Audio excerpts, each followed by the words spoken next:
hours of Briscoe and Bradshaw. I would be Bradshaw. That would be your Chickasaw native, your Chickasaw Hall of Famer, Oklahoma's favorite son, Mr. Gerald Briscoe. And what a treat. Since Mr. Briscoe said we're going to have this legend on our show, I've been excited. He was the first UFC welterweight champion, UFC 16 welterweight tournament champion, recognized as one of the greatest of all time, UFC Hall of Famer, and recognized as also one of the greatest of all time, if not the greatest MMA coach with the Militech training system. He is Mr. Pat Militech, and I hope I got your name right because I practiced it. Pat, welcome to the show. Hey, you did not butcher the name. You did quite well, sir. Thank you for having me. Well, Pat, he left something out. He left the commentary part out because he was a commentator also, and you're probably one of the best UFC commentators of all time too. So I got to throw that in. I appreciate it. Well, I cheated a little bit. I copied off of Joe Rogan and Stone Cold. Of course, Stone Cold speaks English like I do, being from the South. So I'm not sure I should copy from Stone Cold, but I cheated a little bit how to pronounce your name. Because Jared, Mr. Briscoe asked me earlier, he goes, "Can you pronounce his name right?" I go, "I'm not totally sure, and I don't want to get it wrong." That's why I told him if you mispronounce his name, I'm just going to call you Pat. I can get that right, but yeah, if you mispronounce his name, he'll beat the crap out of both of us, John, at the same time. So let's get his name right. But Pat, man, it's great to have you on the show. You know, we've been a great thing about doing these shows. We do a lot of research on the guys, you know, and you know, finding out about your past and your history and everything. I know you're from Croatian descent and everything. John and I was talking about that earlier about the great athletes that come out of Croatia. Man, it's just phenomenal that a country like that can produce such great athletes. And I saw a thing, you know, we'll touch on it briefly, but you know, you mentioned what I agree with you totally. Back in the old days, before all these chemicals and everything, you know, there were more nutriments in the soil where the food produced more minerals and vitamins for the human body, and we kind of through our own neglect kind of washed that away there. That's such a shame. But what a point! I didn't even think about that, you know. But yeah, no, but we can recreate, right? We can fix the soil, we can fix our food, we can fix the human body, we can fix everything. It just comes down to education, and that's why I, you know, go to different types of conventions, you know, whether it's human health and performance or, you know, food or even agriculture. And I just talk about, you know, there's people out there that have the answers to fix your soil so I'll give you an example.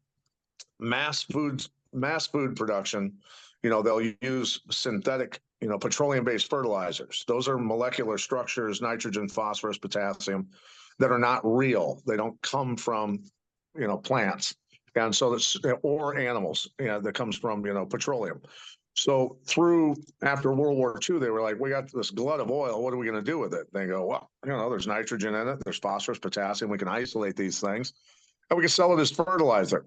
And it was called the Green Revolution in the 70s. And all the farmers started using this stuff. Well, unbeknownst to them, because they grew with synthetics, then the plants are very sick. So nature is going to kill anything that's weak, correct? So then they started recognizing that they had to use failed antibiotics like pesticides, herbicides, fungicides to basically sterilize the soil and kill everything in the soil so that the plants would survive. Otherwise, they'd get destroyed by nature. And so through all those years of doing that, you know, there used to be an average of 2,200 pounds of living organisms per acre of soil in Iowa. Now I think we're down to less than 100, and most of those are genetically modified organisms from laboratories. So if you wonder where human health has gone and why there's so much disease and explosion and all these autoimmune issues, look no further than what we're doing to our lawns. There's 40 million acres of lawns across this country, and people are having, you know, ChemLawn and all these companies come by and kill every living organism in their soil so that their sick grass will live, instead of actually growing gardens biologically, organically, and providing themselves with a lot of food and things like that. I mean, permaculture and food forests. Jim Gale from Food Forest Abundance, incredible individual and former national champion wrestler, by the way. Wow. People can go to foodforestabundance.com and learn about how to turn their yards into a food forest. so that you're no longer, you know, the landscaping, the homeowners associations, all the garbage that goes with that is causing massive detriment to human health. Pat, Wow, one thing that you know, you look at how things have progressed over the years. The training has progressed. You know, you look at guys like Reg Park and Arnold and Franco and Lou and those guys when they were filming Pumping Iron, and before that, all the way back to Sandow and the guys, the strongmen before that. There's not a lot of difference in weight training as far as multi-joint compound movements. Lifting free weights is the way you get stronger and bigger and build your body to what you need as far as bodybuilding. The thing that's changed a lot in all sports is nutrition. That has changed dramatically over the last 3 to 4 decades. How has that changed for you and with your training, like in the MMA that you've done, to your school now, to how you're training these guys that get in there? Has it become a bigger emphasis over the years? Yeah, and it's something I was blessed to be challenged with respiratory disease my entire childhood. And I couldn't breathe. I mean, every wrestling match I started wrestling in kindergarten and all the way through into college for a while before my mom got sick with heart problems. But I literally was suffocating every wrestling match. So I had to run twice as hard as everybody else, had to train twice as hard. Even my high school wrestling coaches asked me if I smoked cigarettes. And I'm like, no, I just can't breathe. And the doctors couldn't figure it out. Nobody knew what they were doing. And of course, they still don't. And so I was getting ready to win or become a professional in kickboxing at the time. This is before the UFC. And I thought, man, I've got to get this breathing thing figured out because I'm going to get hurt if I don't. And so I started researching. And once I was done with my research and came to a conclusion, I grabbed some concentrated organic substances, antioxidants, right? These antioxidants have the capability to go into the cell and bond with hydrogen and raise oxygen levels. But at the same time, they're removing the heavy metals, synthetic chemicals, things like that do detriment to the cells, and then replace those with high-grade, actual organic plant-based nutrients. And it only took 10 days for my respiratory system to straighten itself out because of all the things that were causing the inflammation were removed. So the thing that I try to really pound home for people, and I had been thinking along these lines and saying this for years until I heard Dr. Zach Bush say it, and it helped confirm it for me. He was a world-renowned chemo research scientist and a doctor. And he finally came to the conclusion, and the light bulb went on for him. He went, wow, there is no such thing as disease. It is just different manifestations of inflammation. So it could manifest in you guys with arthritis, respiratory disease, digestive issues, brain issues, anything under the sun is caused by inflammation. So once I figured that out and healed myself, then all of a sudden I'm sparring 10 rounds, 12 rounds with world-class boxers because I've got to go into their world to get good at boxing, to get good at what I want to do. And they started recognizing what's going on with you. And it was just a matter of me saying, I think I figured out what was causing my respiratory problems. So because of that discovery, I was able to do things endurance-wise and strength-wise that I never dreamed of doing. So suddenly I went from running 3 miles and struggling to running 5 miles at 5.5 minute pace and flying and just not even being tired, or sparring 10 rounds with a world-class boxer and not being tired, or dunking a basketball at 5'10" and then winning a world title. So I took that knowledge that I gained through that and all that research I did on myself to my athletes. And because of that, my athletes were already great athletes, but they became world-class and world champions because of what we were putting in their bodies and the work ethic, of course, from the Midwest wrestling mentality and all those things that went with it. So coaches were always asking, okay, what are you guys taking? And I said, you'll never know. I'm never going to tell you. But now I don't have, any skin in the game. I don't coach anymore. I reached all my goals doing that. So for me, I just want to help humanity because you guys understand this. To win championships, you have to ruin a lot of people's dreams. Mm-hmm. And I think there's karmic, stuff in that. So just I think generally caring for human beings and watching Americans suffer from so many so-called diseases, I just go around and I try and educate people as to why they are the way they are. Let's go back to that Midwestern championship attitude that, that the guys out there come up, that mindset they come up with.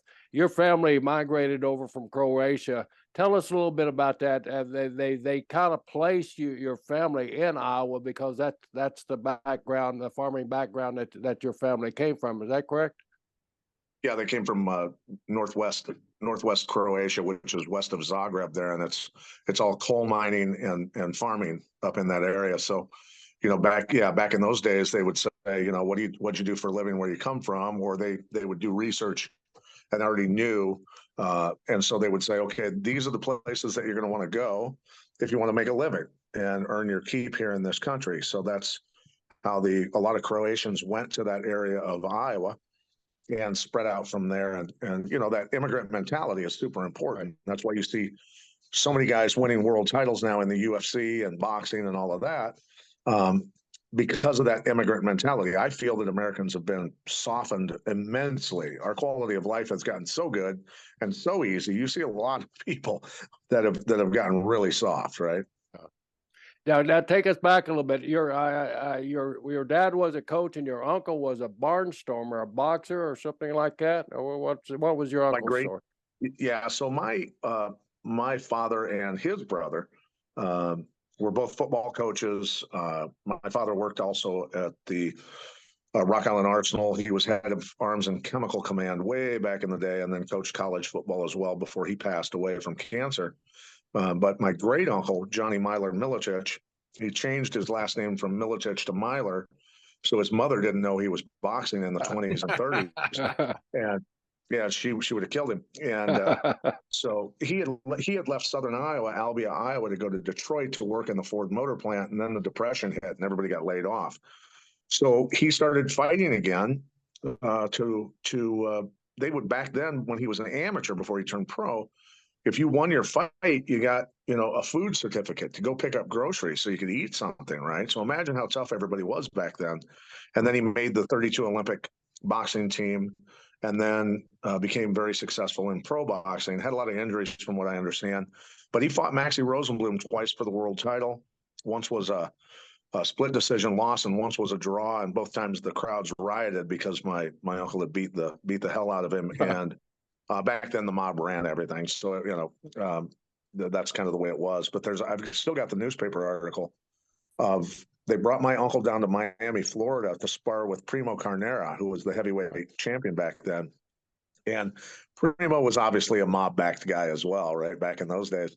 But the article says, and it shows my uncle sparring with Primo Carnera, who's twice his size, and it says, Johnny Myler Milicic pushes enough leather into Primo Carnera's face to shoe the Italian army. There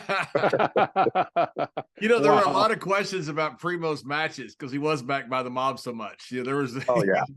He was not a world-class boxer. That's right. He was backed by world-class power. Yes, that's right. Exactly. Hey, Pat, you brought up something really interesting because we got such an immigration, nobody knows how to figure it out anywhere in the world right now. But you said that they told your ancestors, your parents, your grandparents, when you're coming over, here's where you should go because here's what you're good at. Was that the U.S. immigration, or was that Croatia, or was that working together? How did that work where your parents, your grandparents wanted to come to U.S. and then somebody told them, here's where you need to go because here's what your expertise is?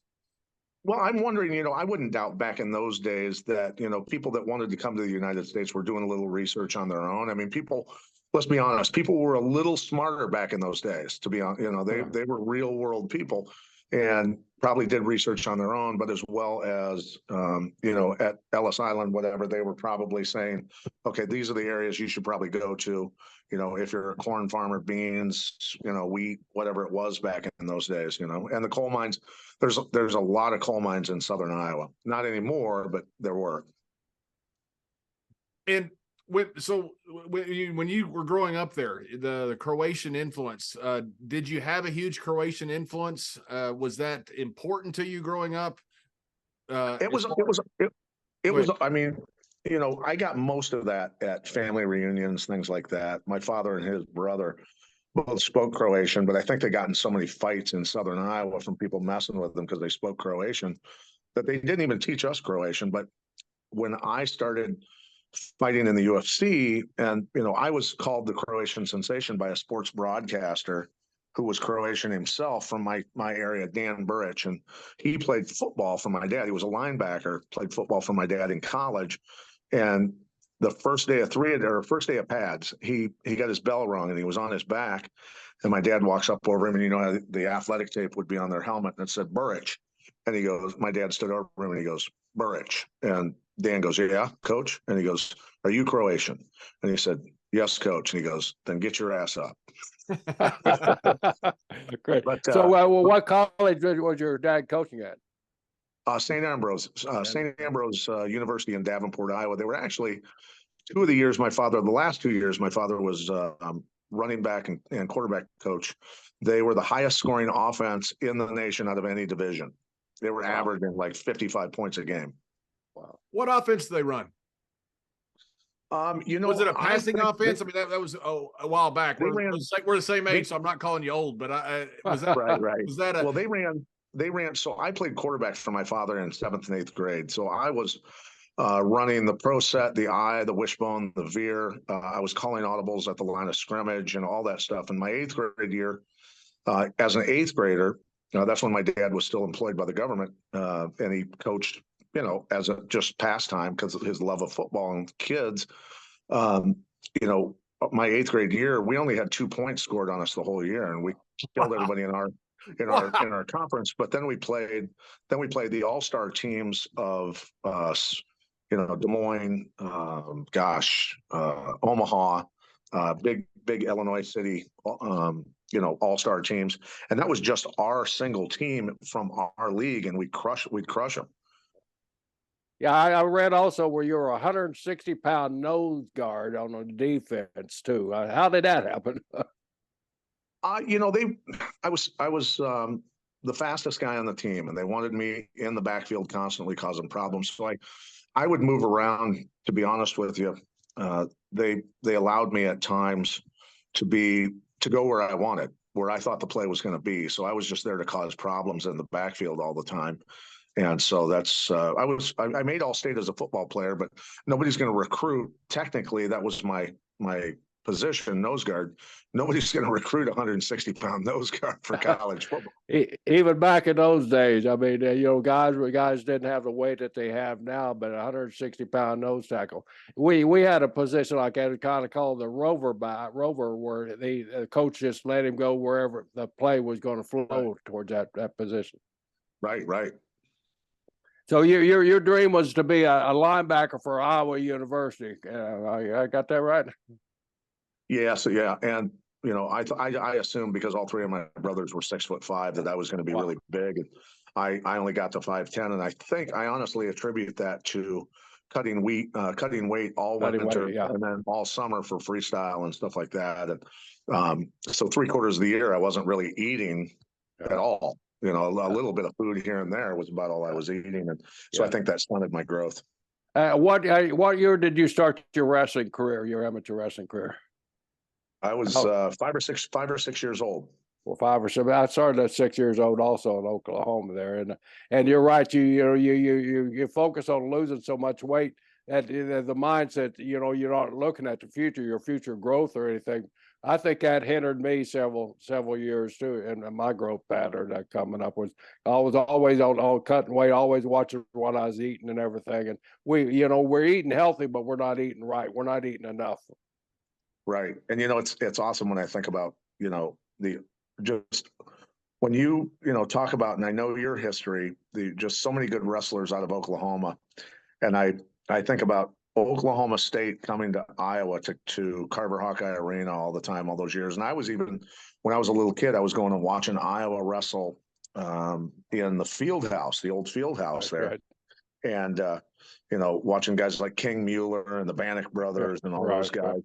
And every time Oklahoma State came to Iowa City, when they'd enter the arena, the marching band always played that Darth Vader music. Dun, dun, dun, dun. So I was like, I hate Oklahoma State. Kill these guys. It's okay. I'm from Texas. I hate Oklahoma State too. John found out. We were up in the Dan Gable Museum here a few weeks back for the Hall of Fame weekend, and Coach Gable kind of got on to me. He's Coach Gable. He said it's so great to see Iowa hates Oklahoma as much as Texas does. That's right. So I was surrounded by hate, but I still survived. Right. Yeah. So just to let you know, a fighter that I used to train, Joe Jordan, great human being, fought in the UFC a little bit. His son, he came to me many, many years ago, and he said, if you had a son and he was going to wrestle, would you put him in tumbling first? I said, 100%. Absolutely. Yeah. Getting body familiarity. So we had him do that for a few years and then put him in wrestling. But his son, I've watched his progression through all of these years. His son, Barrett Jordan, just got picked up, I believe, I'm guessing a full ride, if not close to a full ride scholarship with Oklahoma University.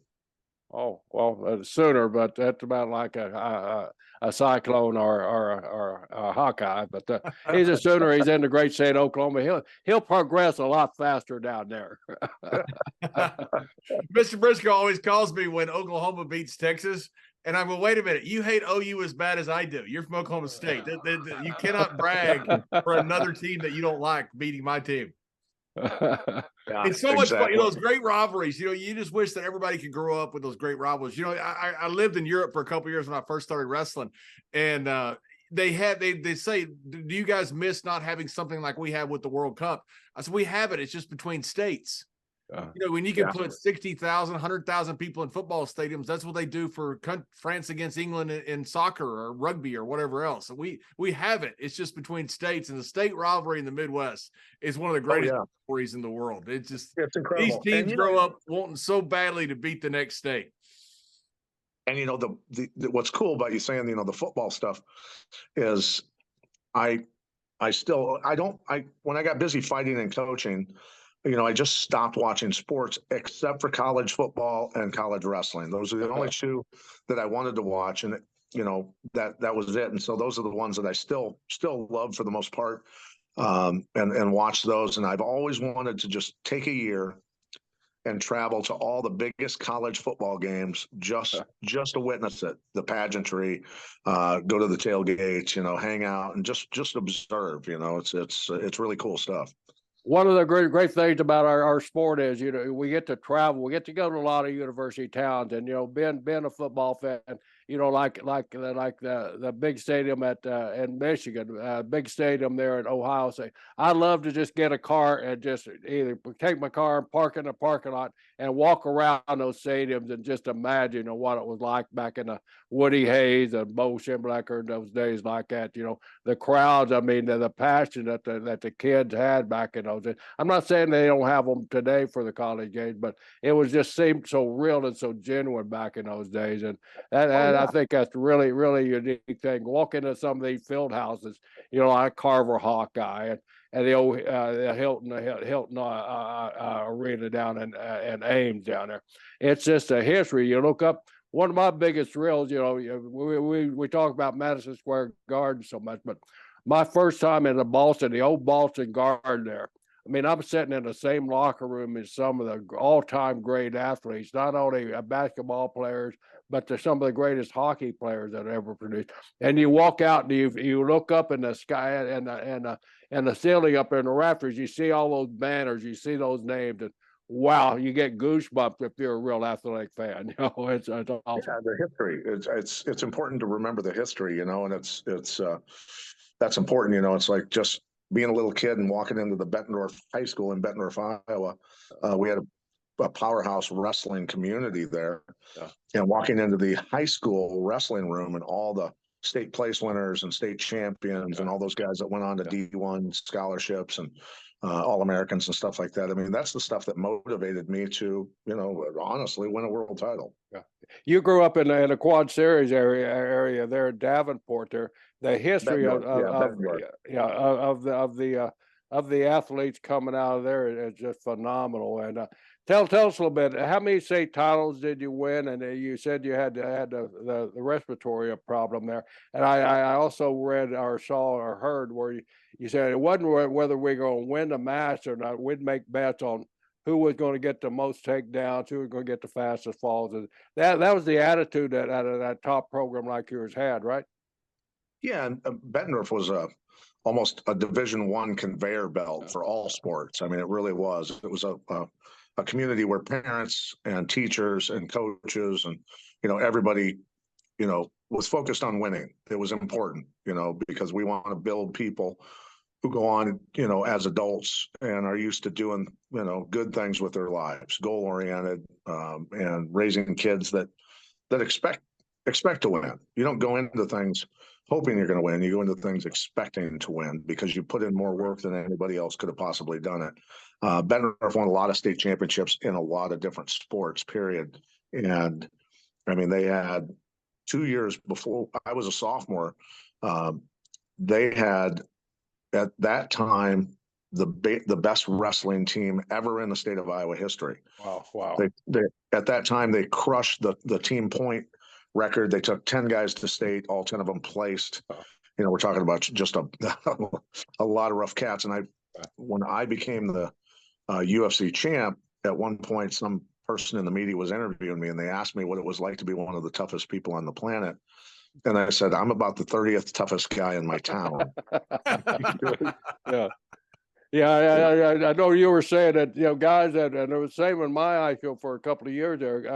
Some of the guys on the second, third team could go and win a high place state championship in other schools and other states also. The same in your school. Yeah.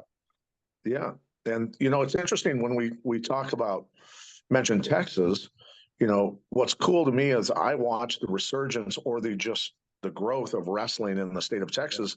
And that was due to the UFC because guys would come out and it would say under them, they'd have 3 bullet points, very, very powerful, super fast, all-American wrestler. And it was always these wrestlers coming into the UFC and winning championships and stuff like that. And it started motivating kids all over the place. And then all of a sudden, wrestling programs start popping up all over the place in the South where, let's be honest, it's demographically and geographically, wrestling happened in the Midwest more and in other parts of the country, the Pennsylvanias, New York, upstate New York, New Jersey, because of farming. And once the crops are in and the snow falls, well, there's nothing else to do except go inside and beat each other up, right? I mean, and so but down in the southern states, there's a lot of things to do. Snow doesn't fly. There's things to do outside, all that sort of stuff. So it was just a different thing. I think the UFC helped wrestling quite a bit, and wrestling helped the UFC quite a bit. And Texas is a sleeping giant as far as high school wrestling goes too. I think once they get serious about the sport, which I'm glad to see they finally made it an official sport down there in the high school, even for the young lady down there. And a young lady right now coming up in high school wrestling has so many opportunities for Division I scholarship that they didn't have even a couple of years ago when I was out on the road scouting. They didn't have all these programs like Iowa popping up and all these other major schools popping up with ladies wrestling. I'm so happy to see that too. Yeah, no, it's awesome to see. And who wouldn't want their daughter to know how to defend themselves, right? I mean, that's imagine some guy coming along and trying to attack a really good female wrestler and has no clue and gets dumped on his head on the concrete. Yeah. That's the kind of daughter you want to raise. But both my oldest daughters were swimmers, and now one is rowing in college and the other one is in a business school. But I've got a 9-year-old who is a swimmer and did 1 year of wrestling. And it was funny, after wrestling season was over, she said to me, she goes, Dad, swimming and wrestling are both really hard, but swimming's a little bit easier for me. So I'm gonna pick that. I'm gonna pick that one. Yeah, good. So, Pat, after your senior year, you received numerous scholarships. You went to college, and your mom got sick a little bit, and you had to drop. Tell us a little bit about that. Where'd you go to college, and what was the situation with your mom? Yeah, I was at Kirkwood in Cedar Rapids, and my mom had her first heart attack was when I was in 8th grade, actually. But then she went downhill quite a bit and had some more issues, and so it was time for me to head back there, work 3 jobs, try and pay some bills. And then lo and behold, one of the guys I was working with doing concrete, he was from Kentucky. and started bragging how a karate guy could beat up a wrestler. And I go, have you been grabbed by a guy that wrestles in Iowa yet? And he's like, no, but it doesn't matter. I said, so we at lunchtime went out in the field and I threw him around a little bit. And then he gave me a free week pass to the kickboxing karate gym that he went to there in Davenport, Iowa. And that's kind of how I got started in martial arts. Wow. Did you enjoy it right away? Did I enjoy what? Did you enjoy the karate right away? I mean, it's a different discipline. You've grown up since 5 or 6 years old wrestling, and now you're doing a same type of combat, but different discipline. It was, the katas and things like that. I didn't appreciate back then. And I wasn't even going to sign up. After 4 days of going there for free lessons, I was doing high blocks, low blocks, middle blocks, basic kicks, front kick, side kick, all this stuff. And we're in a little room. There's 5 of us. There's like 3 kids in there with me. And I'm going, this is nowhere high speed enough for me at all. And so on Friday, I got done with the last private lesson and I said, this is a waste of my time. And one of the instructors said, hey, the black belts are going to be sparring. Friday nights, they do hard sparring. So, if you want to stay and watch, I'm like, okay, I'll check it out. Because I had done some boxing down at the boxing gym in Davenport, and they had really the best amateur boxing team in the country at that time. So I was used to really high speed, athletics. And so I went in there and I watched, and lo and behold, these guys they were going at it. They were blasting each other, and it was pretty impressive. And I said, you know what? Yeah, because it was an Okinawan, a Shorei-ryu karate, which is an Okinawan style, which is a very aggressive karate. And so I signed up, got a black belt, 4th degree black belt in that, and taught that for a lot of years, as well as Muay Thai kickboxing, K1 rules kickboxing, and started doing some judo at that time, and jiu-jitsu, of course. And it just kind of Russian Sambo came along. I was exposed to some Russians who were, and I had wrestled a few Russians too. And, so I really kind of picked and chose. Once I got to a point where I learned a lot from all these different disciplines, I thought, okay, what works together with all of this for the application that I'm going to use it for, specific job in a cage. What am I not exposed to? Pick the good, throw out the bad that doesn't make sense, and combine those all together. And then you have to figure out how to put transitions between them, whether, when I want to go from boxing or kickboxing type situations to hitting a takedown and doing it cleanly, setting it up with takedowns for the most part, or with strikes, and then transitioning to groundwork, jiu-jitsu, sambo stuff. There's a lot that goes into that. So that was kind of, all compacted together. But were you having at what stage I'm sorry, go ahead, Don. I'm sorry, Mr. Briscoe. Were you having to train all the disciplines separately? Now MMA has become kind of its own discipline where you train all this stuff together. You talk about the transitions and the syncing of all these together. Were you having to train all these disciplines separately? The jiu-jitsu, the sambo, the kickboxing, the boxing? Yeah, to be honest with you, it was like my first Brazilian jiu-jitsu coach was a guy who lived in Tampa, Florida. He was there getting his master's degree because his father owned the biggest newspaper in Rio de Janeiro, Brazil. So he had a gym in his garage. So I got sent there, slept at his house, trained with him and his students. And, he was teaching me, because I had learned jiu-jitsu for a long time, for about a year, from videotapes, VHS tapes. And so when I grappled with him, of course I had a good wrestling background. He went, where did you learn your jiu-jitsu? And I said, from videotapes. And he goes, you're kidding me. And I go, yeah, that's kind of how I did it, And so, but he didn't understand. I was doing 4 moves per morning, 1 hour on each technique for 4 hours. And we did that for a year straight, 6 days a week. So my fundamentals were really solid, my position, all that sort of stuff. But he was doing things that I'd never seen before, that they generally weren't teaching Americans. So when he started working with me, he said flat out, he goes, do not tell the Brazilians where you're learning this stuff, because we're not supposed to teach this stuff to Americans. He goes, I'm impressed with the level you're at already. He goes, I think I can make you really good. So. At what stage was MMA at that time? Of course, no UFC probably. when you were first training? What stage was it, and what was the growth after you decided that was the direction? Well, it was exploding for a while there, and then the athletic commissions and the politicians started coming after us because they weren't getting their cut of money and all that sort of stuff. So I was ended up doing, you know, televised debates on television, on Sunday morning news for literally 30 minutes to an hour at a time. We would have debates, and I debate politicians, and every single time I think they just assumed they were going to be debating a guy that was just a punch drunk fighter. Didn't do any homework, weren't prepared for the debate at all. They just came in with, oh, we're just worried somebody's going to get hurt. And, this is human cockfighting and all this other stuff. So I said, well, if Mr. So-and-so, Senator so-and-so was actually concerned with the safety of athletes in his state, there would be no athletics at all, because 7 kids die a year from line drives in Little League Baseball. Kids die in football every year. 40 people die from boxing injuries every single year worldwide.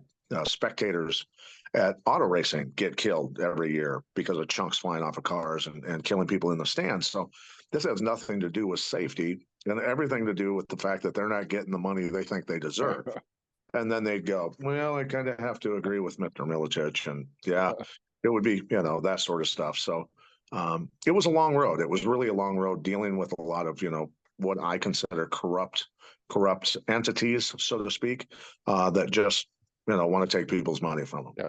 Pat, who was putting you in front of these senators? Who was putting you on the TV? Was you doing it on your own to help grow the sport, or was there an organization tapped you that said, Pat, we want you to be our spokesman? How did that happen? No, I was just kind of the Pied Piper for the sport, to be honest with you. And news stations would call me up and say, hey, we want you to jump on, and we've got a morning show. We want you on to debate the legitimacy of your sport. It was really kind of how it all happened.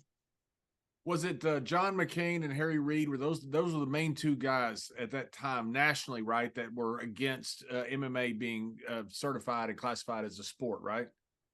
I never got the opportunity to debate either one of those guys, whom I would have loved to have, dissected them on TV. But it was mostly state senators and things like that, because the state that I was training, I was training for a fight to fight in their state, and they were pushing for legislation to ban the sport, out of their state. And so I had to out debate these guys on TV to keep it legal, so that I could actually go fight in the fight I was training for. So politicians not being prepared and being corrupt, I'm not sure that's breaking news. And I'm not sure it's changed over the last 30 years. At least the politicians, the view of MMA has changed. We all know the corruption has accelerated just a tad. Just a tad. John was telling me before we came on the air that John McCain was offered a large amount of money to change his opinion of it, and he refused the money. But Harry Reid took the money and ran. Yeah, I don't doubt that. Was Harry Reid was offered a very small amount. I mean, just a few $1,000s, and Harry Reid changed his view right away. John McCain wouldn't. To his credit, he believed it. I think he later came along because he changed his view, but not because he was bought off. Well, and the thing is, I think, John McCain boxed in the Navy or something like that, and felt that was, the real pugilistic sport, where 40 of those guys, like I said, would have died a year. Generally, that's the average. And so, it's all about money. It's always about money. But at that time too, for their defense, that when MMA was starting, you'd have that. It was kind of just that tough man contest type where two old good old boys from the field would come in and fight for like 4 or 5 minutes and usually end up injured there. So you can kind of see their point with no rules or anything in the early days of that kind of fighting. To be honest with you, I think no rules is far safer than rules, because you see the infractions that happen where a guy's hand is on the mat, the other guy doesn't see that his hand is on the mat, and he punts him in the face and hurts him really bad. Or, those are the type of infractions that actually end up causing the worst injuries. If I know he can kick me in the face, knee me in the face in any position, headbutt me, all those different things, well, I'm always going to be on guard for that sort of stuff, and so generally superficial injuries happen a lot, because of smaller gloves and things like that. You'll get a laceration easier. all those sort of things, those end up stopping the fight actually sooner before the damage is done. I think that, and I've always contested, and I'm a huge boxing fan. I love boxing. But I think boxing is far more brutal because of the padding on the hands, the internal injuries over a long duration of a match or time in general. Those accumulations end up leading to long lasting, issues with health. That and also the sparring, because the sparring in boxing, because you have the padded gloves and because it's just necessary for the sport, that you take a lot more abuse to the head. It would appear to me in boxing. Yeah. Oh yeah, 100%. 100%. As a guy who's done, a lot of different combative sports, boxing is by far the most brutal. Now, given when you're sparring with world-class boxers, it's just going to be brutal. Those are people those are the only weapons that they use are their hands. So they're so good with them. I mean, they're deadly with their hands. And so you're going to get hit. When did you start seeing UFC at this point as a viable alternative for you? The very first show. I said they literally created my sport. I knew it because I had, been doing a lot of martial arts, had a wrestling background, had some boxing, had done and won a U.S. kickboxing title. So I had worked on my striking a lot. And it clicked. It just instantly, I said, that's what I'm going to do. And then at what point, what was the progression from the first one to you saying, okay, I want to be part of this? How did you get involved? How does that progression grow before you become involved? Well, I had to win a lot of fights. I had to win 2 no-holds-barred tournaments in the south side of Chicago called the Battle of the Masters. They were no weight division, no time limit, no rules, 8-man tournaments. It was winner take all. You didn't get any money for second place. I won both of those, and then had fought a lot of other fights. And then John Peretti is the guy that changed the rules for the sport of mixed martial arts and also put the weight divisions in. He created a weight division, 170-pound welterweight division, and that's it was called lightweight at that time. But yeah, and then I won the 4-man UFC tournament and started my 4-year run as champ at that point. And the notification you got for it, I mean, how does that phone call work? I mean, I'm just curious because that's your lifelong dream. And did you see the division and weight class coming up and think, okay, this is my opportunity? He had called me and he said, I'm creating the 170-pound division. Understand that the first 170-pound tournament, which is going to be in New Orleans at this time of year, start training and get ready because you're in it. And so I started training 4 months out from that tournament. I actually suffered a really severe knee injury. 2 heavyweights fell on my leg and buckled it the wrong way. And luckily I turned just in time before everything snapped, but it knocked my tibia completely out of place and some other stuff, and got it all put back together in time to be able to get in there and actually fight. What was your training method at that time, Pat? Did you focus on a lot of wrestling or a lot of striking, or what was your focus on going into your first fight? Mondays would be, we'd always do strength and conditioning and technique in the morning. And then at night, it was always fight speed training. And so say, for instance, Monday would be, boxing. There were no kicks involved, boxing with takedowns. So you'd wear boxing gloves and headgear, but we got good at taking people down with big boxing gloves on. And you feel, well, if I can do that without being able to use my hands enough, we're hitting. It's all about timing, angles, explosion, all that sort of stuff, setting them up really well. And then Tuesdays were a lot of grappling, we might wrestle for an hour, just takedowns without any equipment on anything, just like a wrestling practice, drilling, a lot of that. Then if the guys started to get sloppy, get tired, anything like that, then I'd move them to the ground. I'd say, okay, just, let's start position grappling, start mounted, start with, you're on their back, all those types of different things. Put people in a lot of trouble positions, like a golfer would hit 1,000,000 balls out of a sand trap. That's what we like doing. Then Wednesday was hard sparring. That was kickboxing, no takedowns, anything. So that's where, you just unleash the striking on each other. We do 12 to 15 rounds. And then for extra on Wednesday nights after we'd spar 12 to 15 rounds, we'd go run an 1/8 of a mile hill that was really steep. And we just run it over and over and over after we got done sparring.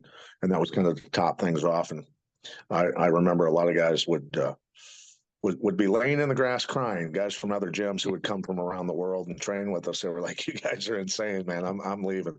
But then Thursday we'd go back to grappling stuff, and Friday was kind of a more of a strength and conditioning technique stuff, and then Saturday was a blend where you do a couple hours of grappling and then an hour of striking technique. Where was your training at?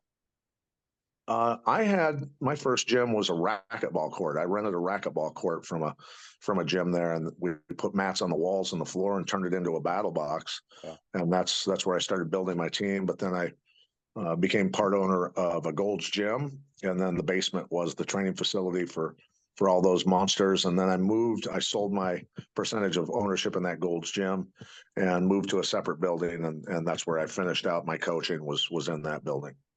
Your first fight was in New Orleans. Who was your opponent, and what were the results? The four-man tournament, my first opponent was Townsend Saunders, Olympic silver medalist, freestyle guy, and I beat him by decision. I'll be honest with you, I was terrified going into the fight because I had dealt with so many really, really good world-class wrestlers. I knew how strong they were. I knew how explosive they were.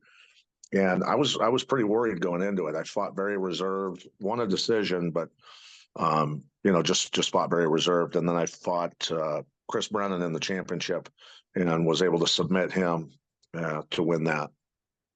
In a tournament, did you train to get rid of your opponent early, to try to finish the fight early? Because you go to decision with a world-class wrestler like that early in the tournament, that hurts you for the rest of the tournament because you've expended so much energy, whereas your opponent that might have a lucky draw got a submission that was out in a minute. Did you train to try to finish fights early for the tournament, or did you just train in case you had to fight long fights? Well, early in my career, when I started doing the no holds barred 8-man tournaments with no weight division, all that sort of stuff, I went 1,000 miles an hour from the opening bell. I mean, it was constantly attack, because I wanted to get out of there, and I did. In both those tournaments, I was able to get out literally in a couple minutes, generally each fight. But when I went in against Townsend Saunders, I'm thinking, okay, I've got a guy who's highly conditioned, who potentially is very dangerous. He's going to be very strong. I fought a lot more reserved. And also, you've been programmed with okay, this is the UFC now. This is the big leagues. If you lose, we can cut you. So I started to adopt a style of fighting where, okay, am I ahead on the cards? If the guy makes a big mistake, yeah, I'm going to take him out. But if he doesn't make a drastic mistake that's obvious to me, I'm just going to make sure that I don't get hurt, pay attention. And that was something that I did pretty much every fight at that level, was just make sure I'm not taking heavy damage, because I was always thinking at some point now that I want to be able to speak and spell a little bit. Was the first fight, the UFC welterweight tournament, was that under your own training system, or was that still with other coaches? When did you start developing your own Miletich fighting system? Oh no, I had my own team at that point. I definitely had my own team at that point, and so yeah, I was off on my own at that point, and I had, like I said, been finding the best guys from each discipline to train with. And luckily, like I said, growing up in Iowa, you're going to have great wrestlers and you're going to have a great wrestling background. The Davenport Boxing Club had incredible boxers. And then I was learning Muay Thai kickboxing from former stadium champion from Thailand at the same time. So, and obviously had been going down to Tampa, Florida, and learning from Sergio Monteiro when it came to, the jiu-jitsu. Was the different inspirations you had, all the different coaches you mentioned, or was there a certain coach? Because nearly any great coach, you're certainly considered in that category in the GOAT debate of coaches.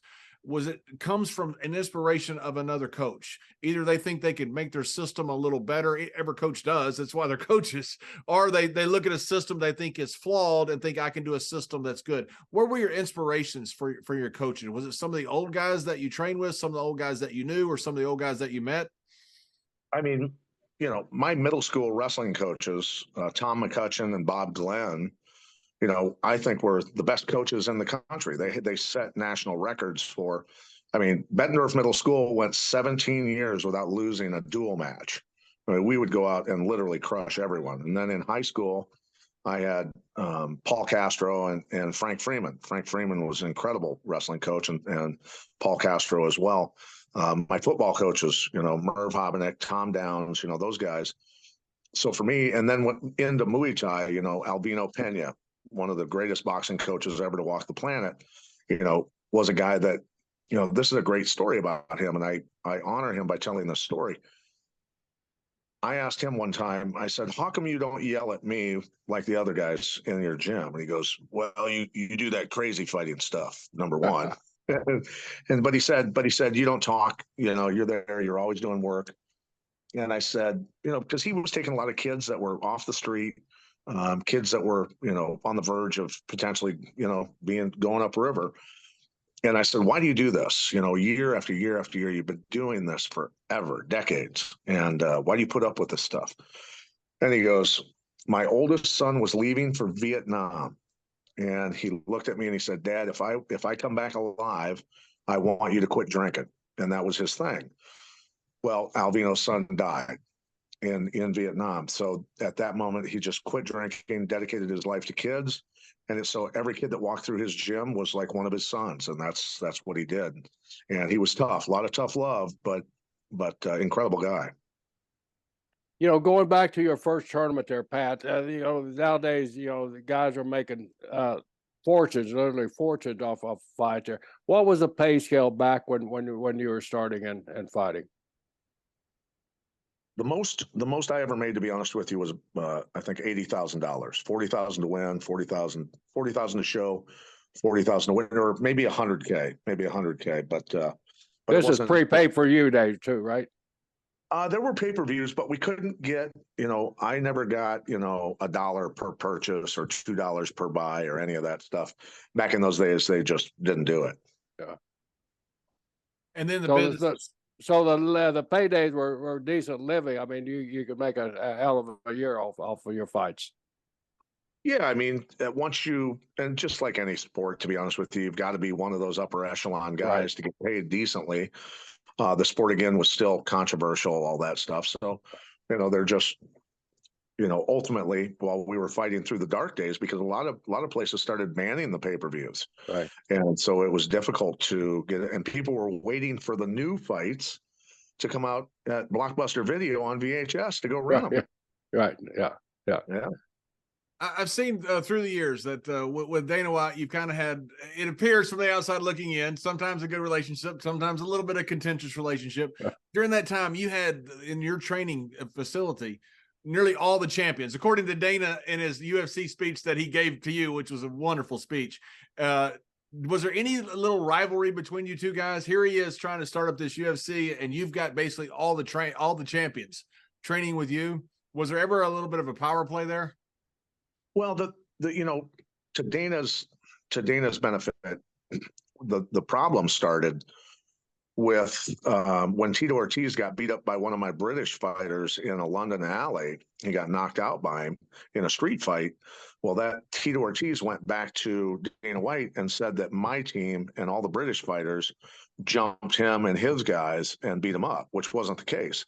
What happened was Tito Ortiz went after Lee Murray, and they both threw their jackets onto the ground in the alley. Tito Ortiz threw a combination at him and didn't plan on Lee Murray being as good a boxer as he was, and Tito got knocked out, landed on his face. And I actually stopped Lee from continuing to beat on him. And so I saved Tito a lot more punishment, to be honest with you. Well, Tito went back and lied to Dana. Well, Dana believed Tito. And one of my fighters who was in that alley actually lost his UFC contract. And that kind of started causing some problems. There were a few other things that happened along the way where Dana's stubborn, I'm stubborn, we butted heads at times and things like that. And it was a lot of, unfortunately, people lie. People just lie. That's just the way it is. And it caused a lot of problems initially between he and I, and things that should have never happened, to be honest with you, and probably cost me, ultimately, when I look at it, probably cost me millions of dollars. Wow. That's a shame that happens. It does. It's life. It's life. It's a shame that, that it happens. Right. Yeah, I heard one of the greatest fight stories ever. When you told, I guess, on the Joe Rogan story, where guys got you in a headlock, two gangs are fighting, and you're literally choking guys out while you're in someone's headlock, one after another. For one, I don't understand why, if everybody's getting choked out, the line continues. Because if like the guys ahead of me have gotten choked out, I'm getting out of the line at that point. But tell us the story about what happened, if you don't mind. Yeah, no problem. It was, Davenport, Iowa. A friend of mine that I worked for doing security decided to have hip hop night. And I thought that's not a good idea because, the local gangs are going to show up and we're going to have problems, which is exactly what happened. And a fight broke out between a couple of the gangs. And I tried stepping in like an idiot to break it up and they attacked me. And so I end up getting put in a headlock and I'm pulling people next to my head because my head's protected on this side by this guy. I don't know, in fights, things just work out in my head. That's just the way it is. I see things developing before they happen, all that. So I started choking guys out with their lapels of their coats. It was wintertime. And I was moving backwards. I knew where the door was and I was moving backwards the whole time. And once I got out the door, I popped my head out of the headlock and put the guy that had me in the headlock in a rear choke and choked him unconscious and dropped him on the concrete. And just a insane snowstorm. It's a one-way, four-way that this bar's on, and there's, I don't know, a couple hundred people out in the middle of this road. There's cops in the center of the road with their German shepherds, and it's just a crazy scene. But yeah, that's kind of how it went down. It was a little surreal to say the least. Another story that I heard, I think it was on the Steve Austin show, where you was telling Steve, one rule that you kind of teach if you got boys, you kind of teach your boys, when you go in, you're looking for a fight, check them out, make sure those ears and neck are proper size there. Why would people pick on somebody with cauliflower ear? Somebody impersonated you and tried to pick a fight with you. Could you share that story with us? Oh boy. Yeah. That, at the time my friends and I were out and with girlfriends and whatever, and guy bumped into me and started yelling at me, saying I was, initiating some problems, which I wasn't. And then he eventually, after yelling at me and me telling him, look, I don't have any desire to get into a fight. I'm trying to have a good time tonight. And then he said, do you know who I am? And I said, no, I really don't know who you are. And he said, I'm Pat Miletich. And I went, okay. All my friends fell on the ground laughing. And so I handed him my driver's license and said, read that. And so he looked at it and then looked at me and went, oh boy. And so I said, I just said, are you going to leave me alone now? And he's like, yeah. Yes, I'm going to leave you alone. Well, what do you drink? I'll buy you a drink too. The thing about it is, of all the people to steal their name, it was probably in your hometown, right? It was across the river in Rock Island, Illinois. So it's close enough that you could be there, and people would know you. So I mean, like still like Gene LaBelle's name, who lives in Hollywood. Don't steal Pat Miletich, who lives within 20 miles. Right.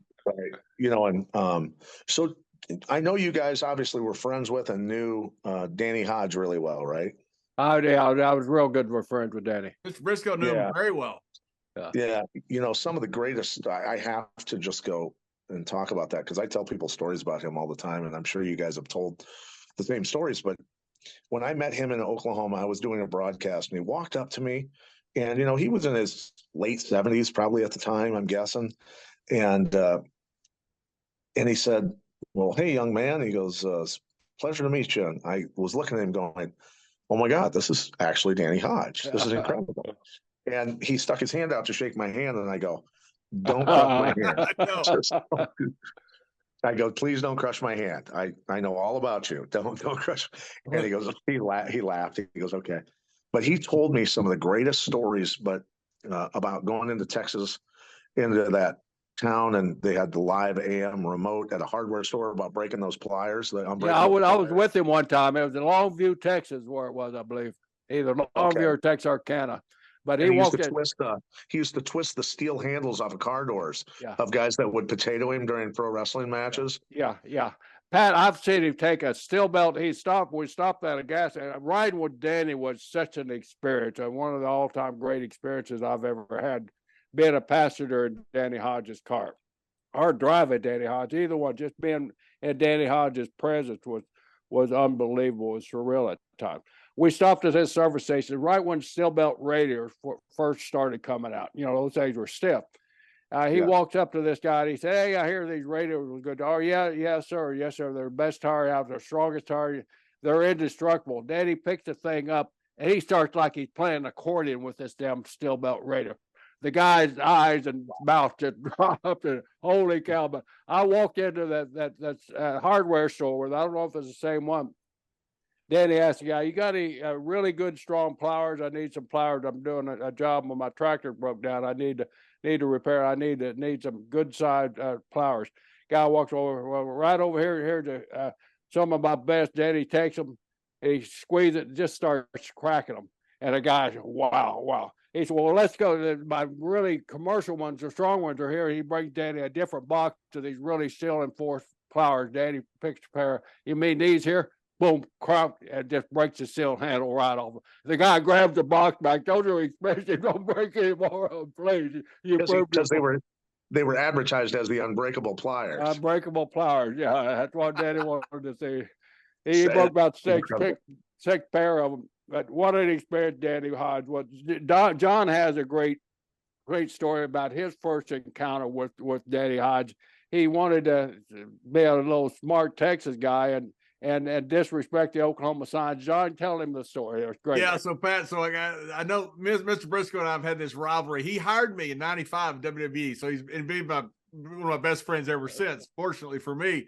But Barry Windham, the wrestler, we went around before they had cell phone cameras, took a Polaroid of me urinating on Mr. Briscoe's hometown city limit sign. So, oh boy. And so, from behind, where you could tell what I was doing. And then also on the state of Oklahoma sign.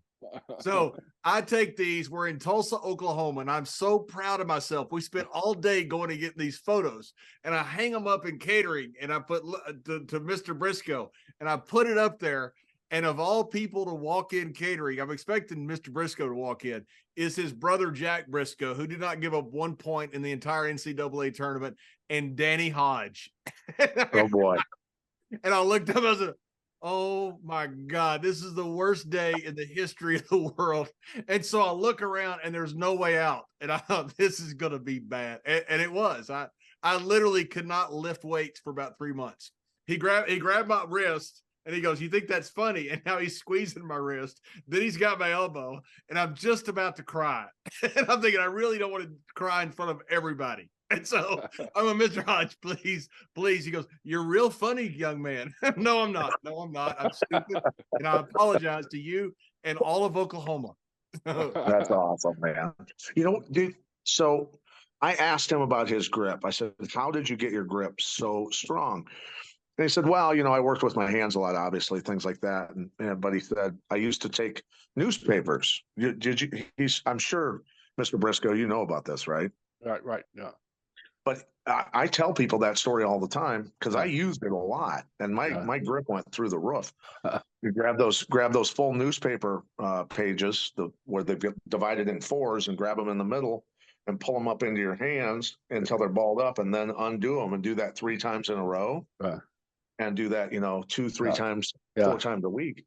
And my grip, I'm telling you, man, it went through the roof from doing that. And we used to, every city that he would go to, he'd ask for a phone book. Didn't matter what, it could have been Poto, Oklahoma, where the phone book's, 3 pages wide. He would take it and he'd rip it up. He'd work his way up, Oklahoma City, big town back in those days, it still is a big town, but he'd take that phone book. I mean, he would take different size phone book. He'd have phone books brought to the dressing room sometime and just sit there and take the phone book, and everybody just sit there. What's Hodge going to do? He'd take them. Sometimes he'd put 2 or 3 together, and he would just take them. And he had a little trick to it. I think if you bend them at a certain point, it weakens them. But still, I couldn't do it, But he would take them, and he would have a big, thick foam, put his hand just slowly tear them in half. Unbelievable how he did it. Mr. Briscoe, the trick was Otto Vance, who was Arnold Schwarzenegger's childhood mate in Graz, Austria, who was the famous promoter for Europe, and he also was an AWA champion for a while. Came on for a little bit, but I worked for Otto over there in Graz. He would break the binder. You break the binder and then rip the phone book in half. That was the trick. But you got to have world class. You still got to tear them. Yeah, you got to still tear about 50 to 100 pages in half, which it doesn't matter if the binder's there or not. You can't do it. Pat, I grew up idolizing Danny because Perry is like 15 miles from Blackwell, where I grew up and started wrestling. So I'd see Danny on TV, and I want to be like Danny Hodge. And I knew all the amateur wrestling. So that's the reason I basically started wrestling in school, was because of Danny Hodge, wanting to be like Danny Hodge. But my dream was, to get in the ring with him. Sometimes we'd get in a match and we go long matches. Danny didn't like to go under 30, 40 minutes. And we get in a little flurry, that's just like, you do on a mat. All of a sudden, I noticed Danny start tightening up on me. It would scare the holy hell out of me. And I grabbed Danny. I said, Danny, you're not no you anymore. I don't have orange or black on you. I think he would have flashbacks because we had that, that inter-school competitive spirit all the time, when we compete against each other. And me wrestling him was such a dream, but he would sometimes he would just have flashbacks, man. It would scare the holy hell out of me. I'd just have to slow down and just kind of back up to Danny, relax a little bit, and get him back down to. It was so funny too during the introduction. Gerald Briscoe, Oklahoma State University, blah blah blah. Danny Hodge, 2-time Olympian, 3-time, never gave up a point. Pinned everybody wrestled in. And here's Jerry Briscoe, dig, dig, dig, and he'd come out all dancing. Slow down, Daddy, slow down, and not Gallagher Hall anymore. It's really, and it's interesting. Back in the days when you talk about all of that, the history of, the Farmer Burns and the Gotchas and all those guys, and then back to my great uncle, he used to go to state fairs and carnivals and beat up the carnival and state fair strongmen. Because they do their feats of strength, and then they'd say, whether they wanted to do boxing or catch can.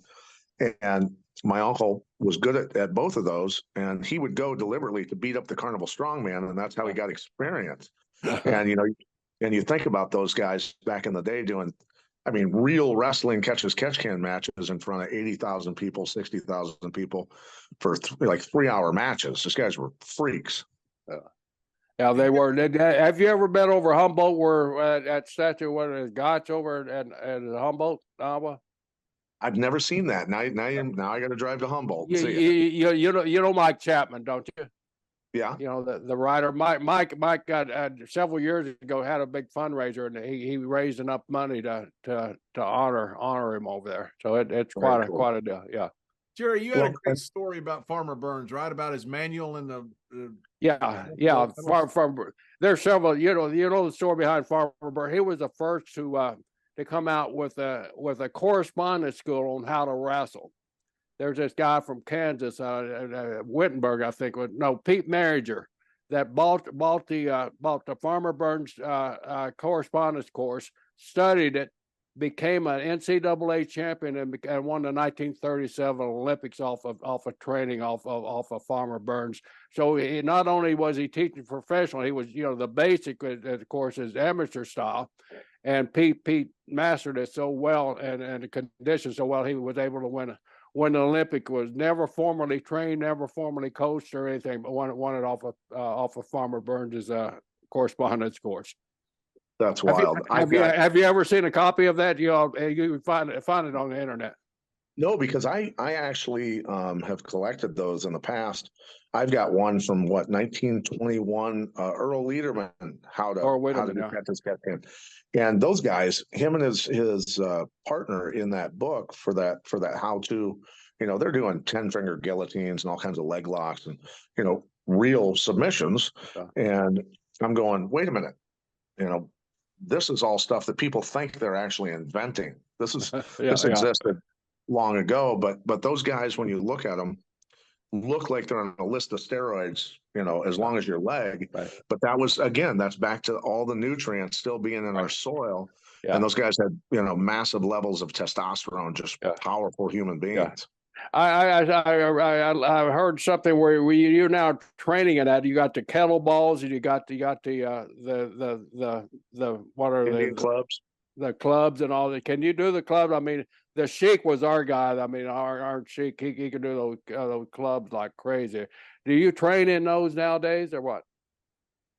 Every once in a while I'll still horse around with those.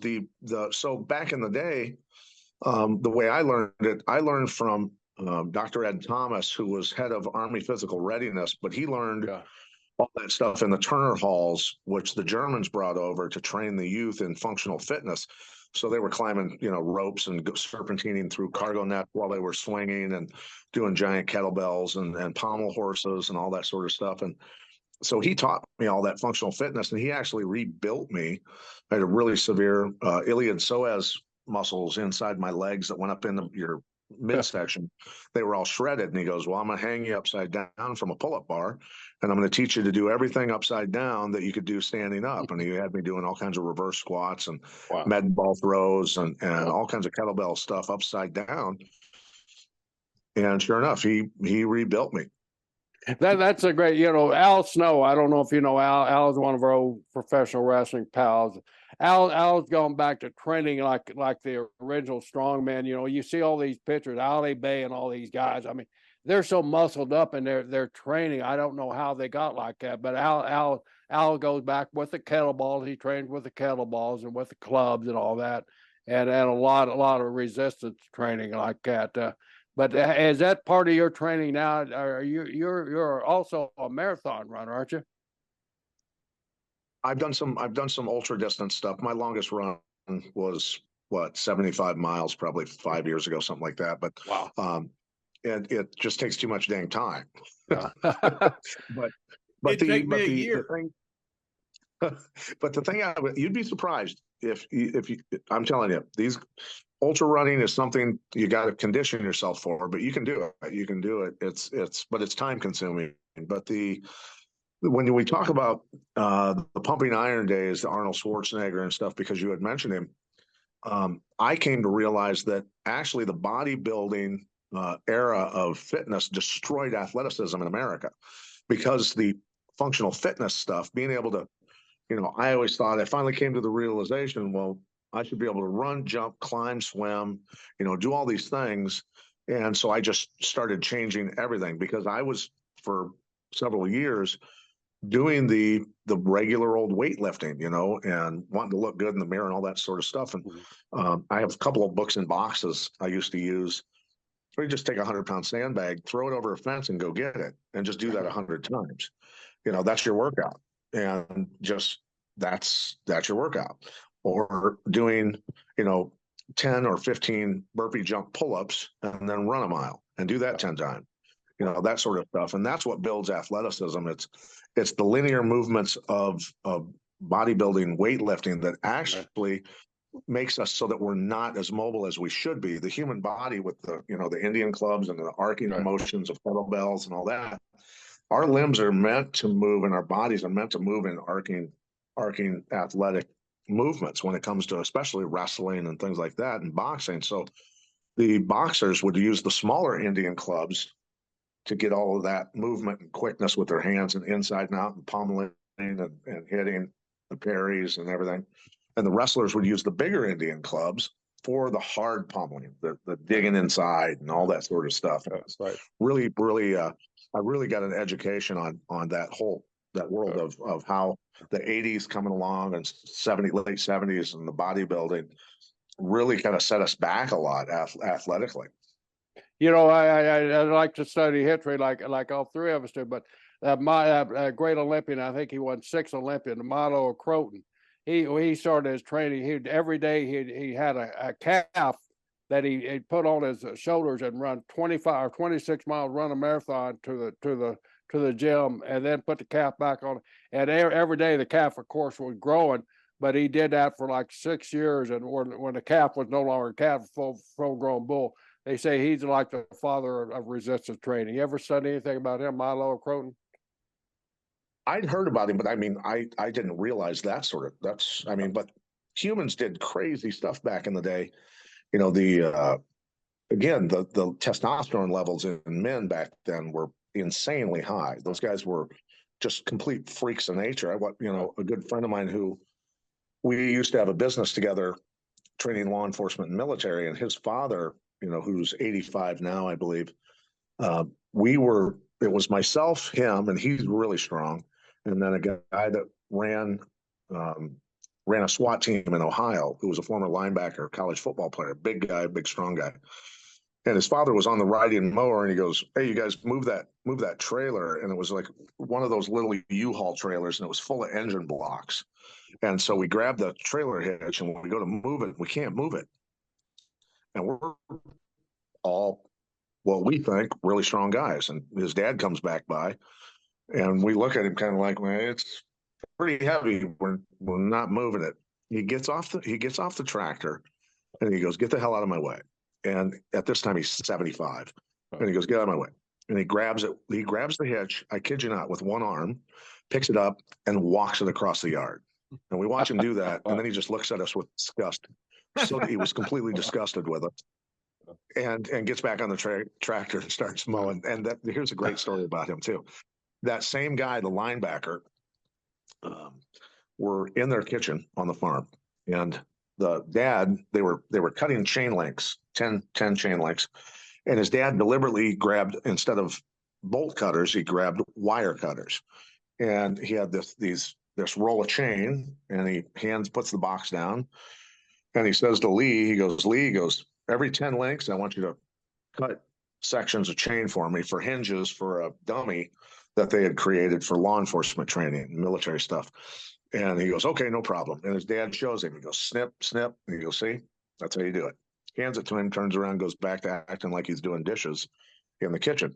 And Lee, 250-pound guy, takes these wire cutters on a chain, and he tries to squeeze and snap it. And he's both of his hands, and he puts it between his legs, and he's bearing down. And he goes like, I can't do this. And the dad turns around again in his mid-70s, and he goes, "Oh, look, give it to me. Let me show you again." And he snip, and he goes, "Here, get back to work." Turns back around.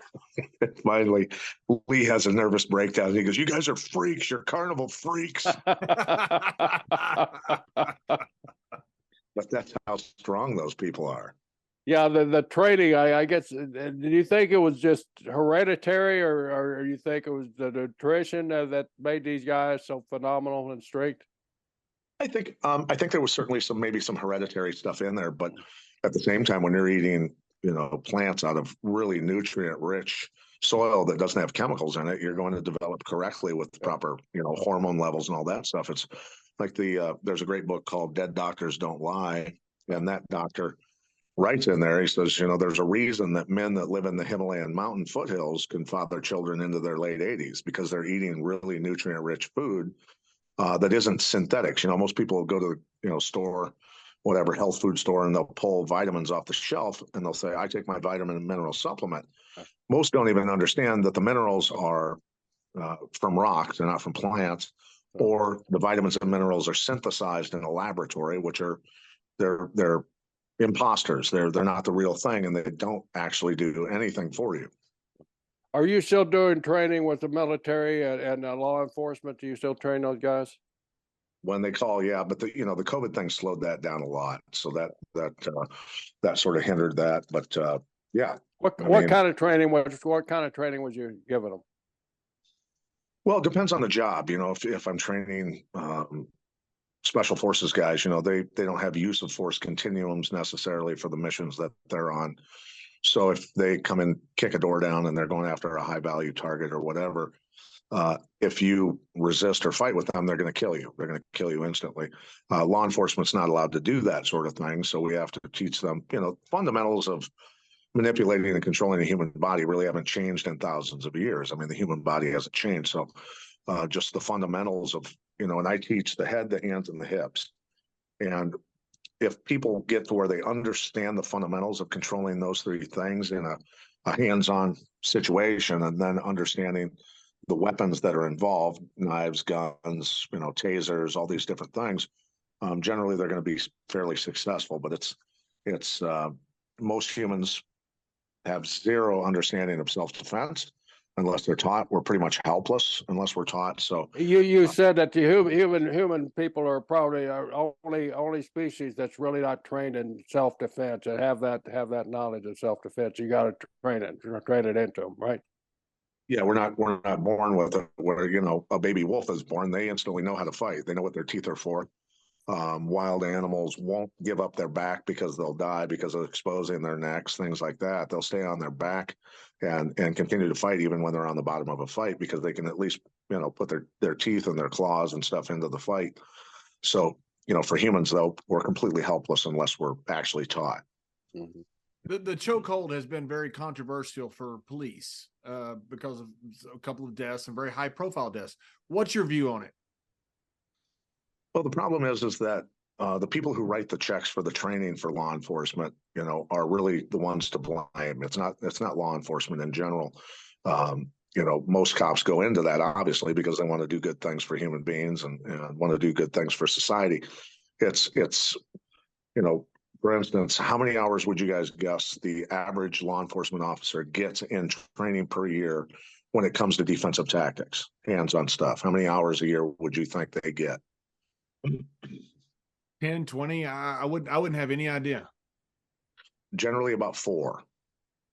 So wow. they have to recertify with their guns throughout the year several times, where they're given 4 hours of actual hands-on, defensive tactics training. So you've got people with weapons on them who have no idea how to fight, are suddenly pulling over a guy who's a felon with a warrant, who's been had a very violent history, has been in a million street fights, and now you've got a really volatile situation. Because a police officer doesn't know necessarily who's in that vehicle. So imagine not knowing how to defend yourself at all, and now you've got a situation. I mean, fear is a big factor in a lot of mistakes being made, and so that's what I really have harped on for many years, and the whole. However you want to look at it, defund the police movement, that's been going on for a quarter century. I watched that start a long time ago, where officers were not getting the support from the mayor, from the city council, from even the police chief many times to fund proper levels of training. And that's, it's all about, okay, there were different courses that were out there that were, for instance, in my mind, personal opinion, pressure point control tactics. You use pressure points on a person who is really good at fighting, you're going to make them very angry and they're going to hurt you. You're going to escalate the situation. Whereas I try to teach leverage compliance. So when I use leverage compliance on someone, if they get hurt, it's because they moved in ways they weren't supposed to move. I was being very clear with them, down on their knees, down on the ground, don't resist, all that sort of stuff. And I have them in a key lock or whatever type of situation, and they move erratically and try to fight out of it, well, they're going to injure themselves. So it's the pressure point control tactic stuff was all because of court defensibility, but we're using real world application with leverage compliance, where that's also court defensible, and it's easy to justify how a person can get hurt by resisting. And you're training as far as coaching MMA fighters, you're not training anymore? No, but I still will. Fighters will, or coaches will ask me advice and things like that, and I'll help them. Hey, look at my fighter's footwork. What do I need to do? Things like that. So I'll help them out. Situations. But generally, I like I said, I reached all the goals I wanted to as a coach. Had a lot of world champs, and when you're fighting and coaching at the same time, you're burning the candle at both ends. You're going a million miles an hour. And at the same time, I was working for 3 television networks, training law enforcement, military, running a gym, all that stuff. And you can only do that for so many years, where I went, I got to get out of the coaching because I want to see my kids. It'd be nice to actually spend time with my own children. So that was my decision, is to walk away from that. When you're the man in the arena and you're the guy in the octagon, everybody's come to see you, got this packed arena and all that stuff. It's kind of hard to have perspective. When you get older and you kind of look back at it, have you gotten to the stage yet where you can look back at it and just be a fan and just kind of enjoy it? And you talk about going to college football games. Have you gotten to the point now where you just kind of enjoy that you're so far removed from that man in the arena where you can look at it and enjoy the sport? Yeah, I mean, I absolutely can. It's nice to sit just in the crowd and watch an event, or, you know, it's just the other night, um, watching WWE going on, and I was like, it's you look at the athleticism of pro wrestling and stuff, and the things that those guys are doing, and give me your thoughts on the Paul brother that got into pro wrestling. That kid's good. I think, I think he's one of the best kids that we have on that roster now. I think his kid is championship material, both personality wise and skill. His skill wise, and I've watched a couple of his matches, and he's impressed me so much. I've become a real big fan of his. I mean, a huge fan of his. You know, and think about it. You know, obviously they both have a wrestling background, both very Right. good in Yeah. high school wrestlers and stuff like that. But you know, those guys have just no limits mentally. Like, I'm No. just going to go do. I'm just going to go do this, and they go do it. It's a pretty cool thing to see, you know. And yeah, when I was watching the highlights of his matches and stuff, I'm going, wait a minute, this kid is really good. And I think that's one of the Only had- reasons why he's become so good is because he has no limits. He has he hasn't been in a gym. He hadn't had coaches, on our side of the genre of the sport teaching him stuff. This is stuff that he's kind of visualized himself and made where he can do himself, and without the, well, you can't do this because of this. He's more of a reactionary guy. That's just kind of a natural flow to me. That's doing what comes natural to him. I think he's phenomenal. Yeah, Yeah, I do too. And he's only had a few matches. I mean, it's amazing. That's not supposed to happen. It really isn't. You're not supposed to be able, Miss Briscoe could tell you, I spent years trying to make it to WWE, and I'd had 1,000 matches wrestling in Europe, Japan, all over the place. I mean, this young man has been on YouTube, and he's fantastic. And I'm not saying that as an insult. I'm saying that as a praise. It's incredible what he's doing. It's absolutely amazing. I met him a couple times. He's just as nice and respectful as he can be. I've never met him, John. Is he just really as nice good as he guy? can be? Wonderful, respectful guy. Just everything you'd want in a young guy that's a mega star. He's about as big a star as you can get, especially when you include everything he's done on the YouTube. I mean, his brother is a good boxer. He works very hard, but he can draw as much money as Tyson Fury can when he's fighting these guys. It's amazing what these guys have done. Well, I looked at when I was watching the pro wrestling with Paul, I'm going, was this kid raised in a circus or something? Unbelievable. Yeah. Pat, now that you're out, what advice do you give these kids? I mean, in our business, in the pro wrestling business, there these schools have popped up everywhere there. I mean, you can get trained in pro wrestling. It's same in MMA. You look around, there's a new MMA school popping up on every corner. I live down here in Tampa, and they're all over the place. Where years ago there's one, and that's the place where you train. But nowadays, you could go to any neighborhood and find one of these schools. What advice do you give these kids about searching and trying to become a MMA star?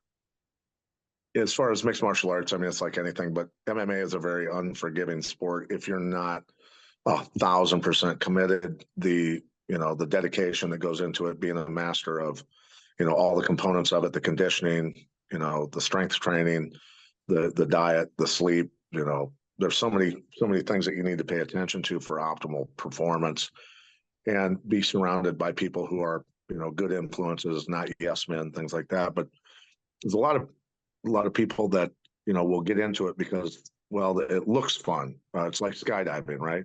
But it don't look fun to me. But the thing is, in an MMA match, 50% of the time the chute doesn't open, right?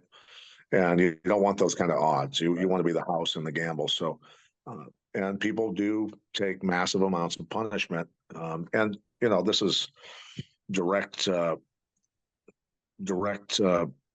don't know. It just be really good at defense. Be super good at offense, but be amazing at defense so that you're not taking massive amounts of punishment. And that's so important. I mean, pro wrestling is something that the number of days that you guys are on the road and the amount of punishment you guys take really takes a massive toll. It really does. That's on the joints especially, right? A lot of joint and spinal injuries and things like that. the head injuries from MMA, while yeah, people are getting their joints wrenched on and everything else, but the head injuries, the accumulation of punishment that you get to the head and things like that, that can have real detrimental, you know, really, really cause you problems down the road when it comes to, you know, logical thinking and being able to get through life in general. So don't do it unless you're going to be 100% committed, because there's people out there that are going to be 100% committed and they have no problem sending you to the hospital if you aren't on that level. They'll have no remorse doing it to you. Pat, are you officially fully retired? It's funny you asked that. Are you asking me that because you know something? No, I don't. No. I saw that you had. It looked like I'm about to have a fight during COVID, and I just wondered if you're in great shape. You're training all the time. I just wondered if you're officially fully retired. So a couple of years ago during the lockdowns, Michael Nunn, who's a friend of mine, who was the best pound for pound boxer in the world for about 4 years from my hometown, he and I decided that we were going to bring our community together and we were going to do an exhibition kickboxing match. So we did that. And during lockdowns, we had 5,000 people come and watch us. That was during lockdowns when everybody was scared, right? And our whole thing was bring the community together and teach people that if you decide to take back your freedom, there's nothing they can do about it, right? And so we did that and just had fun. It was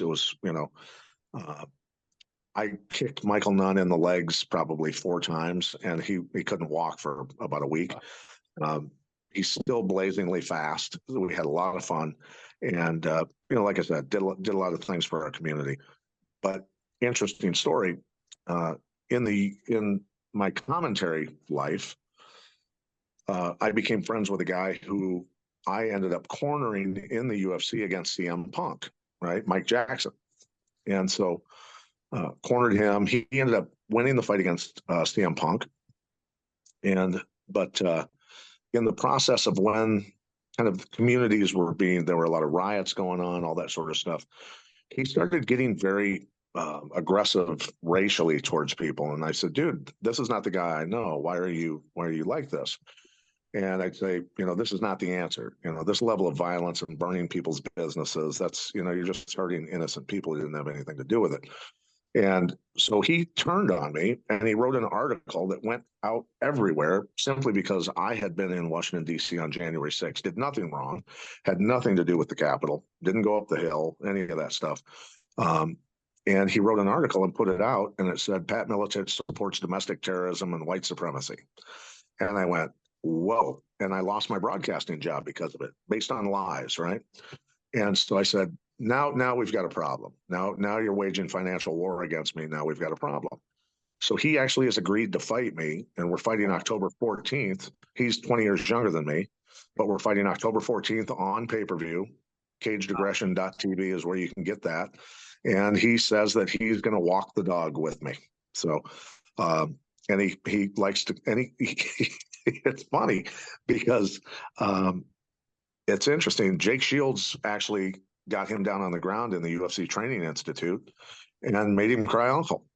And I'm going to probably do a lot worse than that to him. So.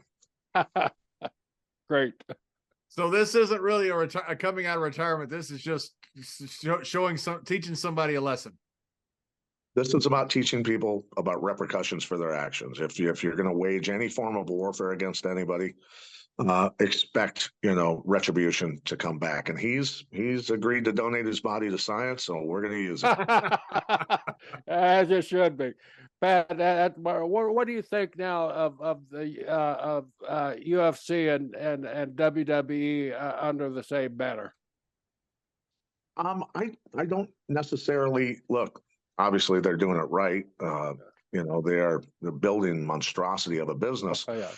But at the same time, I'm a guy that loves competition. I wish there were 3 of those out there of each, right? And there are, and it just comes down to competition so that the athletes have the ability to force companies to negotiate for their skills. That's all I care about. I'm a guy that believes in market value and being able to go somewhere and being free to do that, not restrictive contracts that hold you down for life and your likeness and all that sort of stuff. I'm a guy that believes in the individual's right to control their destiny. And so, the more competition, the better. I think that the UFC and WWE being under the same promotional and mega giant corporations is great for them. I don't know how good that is for the overall, sport of pro wrestling and sport of mixed martial arts, though. It's a crazy thing. Most trolls you never get to meet up with, and you get to meet up with yours. Most trolls just remain nameless and make all kinds of baseless claims and stuff, especially claims as radical as that is. I mean, that's something that can hurt you for your entire life. But most trolls never have to face up with the person that they're trolling. I think this is absolutely awesome. Yeah, and you know what? I'm doing this, when I've got him down on the ground and I'm beating the hell out of him, I'm going to go, this one's for Phil. This is for CM Punk. Love it. Well, Pat, thank you so much for coming on. I've been looking forward to this for so long. I'm such a big fan of yours, of your training, everything you've done. It's just been an amazing career for you. And you got the big fight coming up, and excited about that as well. So thank you very much for joining us. Yeah, thank you to both of you guys, man. You guys are legends. And one thing, if people want to improve their performance, improve their health, and I mean, these are the products that, I'm part of this, right? I'm not just a spokesperson. I'm actually part of this. They can go to chemicalfreebody.com, chemicalfreebody.com, and they can order Super Soldier on there, because that's what I'm doing. I'm building organic super soldiers, and all the other products on there are the best in the world. There's no fillers, there's no garbage, no chemicals, all plant-based, concentrated, antioxidants. And if you want the needle to move a lot in your endurance and your recovery, that's where you want to go, is chemicalfreebody.com.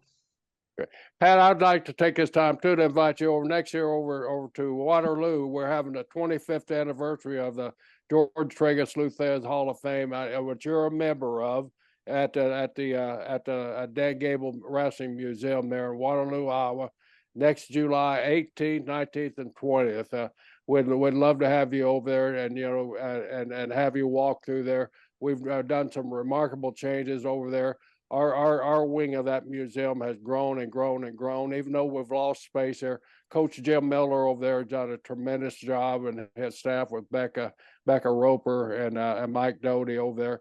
We'd love to have you come over as our guest there and see the museum as it is now. So I would love that. Thank you very much, sir. And the best part about it, all those guys hate Oklahoma also. Hey, thanks, Pat.